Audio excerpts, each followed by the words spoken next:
La parole est à Madame Marie-Georges Buffet. Merci, Monsieur le Président. Monsieur le Premier ministre, cette année encore, un Français sur deux ne pourra profiter pleinement de ses vacances d'été.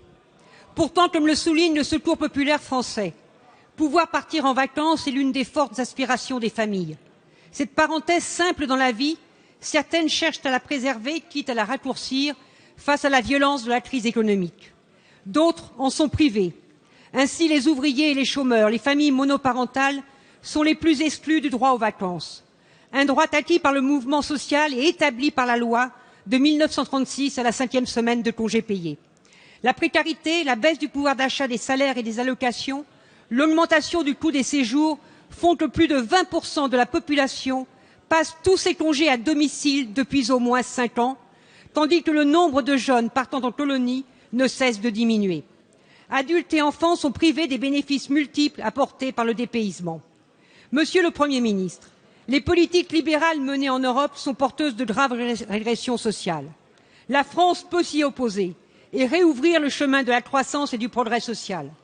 Assurer le droit aux vacances pour toutes et toutes demande une relance des salaires. Vous ne pouvez pas continuer de vous y opposer en bloquant le SMIC et les salaires des fonctionnaires, alors que les revenus des plus grandes fortunes de France ne cessent de croître.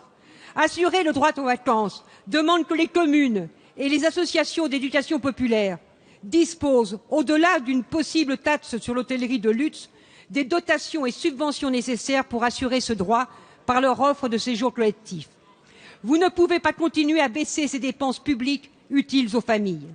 Monsieur le Premier ministre, allez-vous enfin changer de cap afin d'assurer un droit effectif aux vacances pour toutes et toutes?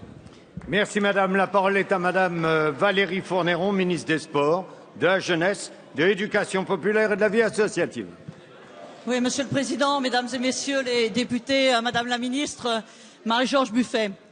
Le temps libre, les loisirs, les vacances sont d'abord des moments indispensables dans la construction des jeunes, des enfants et dans la construction du parcours d'autonomie. Vous l'avez rappelé, il existe des inégalités fortes dans ces espaces de construction des vacances et nous avons besoin d'agir collectivement, l'ensemble des pouvoirs publics, pour permettre à ce qu'il y ait une diminution de ces inégalités.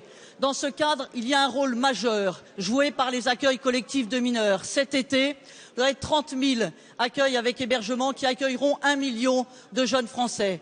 Dans les accueils sans hébergement, vous aurez 1,5 million de ces jeunes.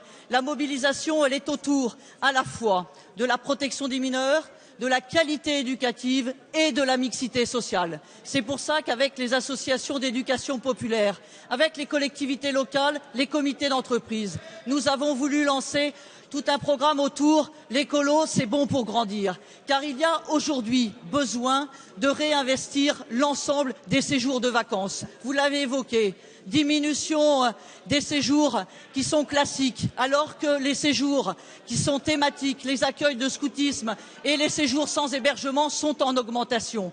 On a besoin de réinventer l'ensemble de ces séjours de vacances en nous appuyant sur un travail collectif qui permet à ce que chacun soit au rendez-vous de réinventer ces temps en n'étant pas tourné vers le passé, mais tout simplement vers plus de mixité, plus de projets innovants, plus, de vivre ensemble dans une satisfaction pour les familles et pour les enfants. C'est en ce sens que nous travaillons sur la priorité jeunesse et les loisirs de tous. Merci.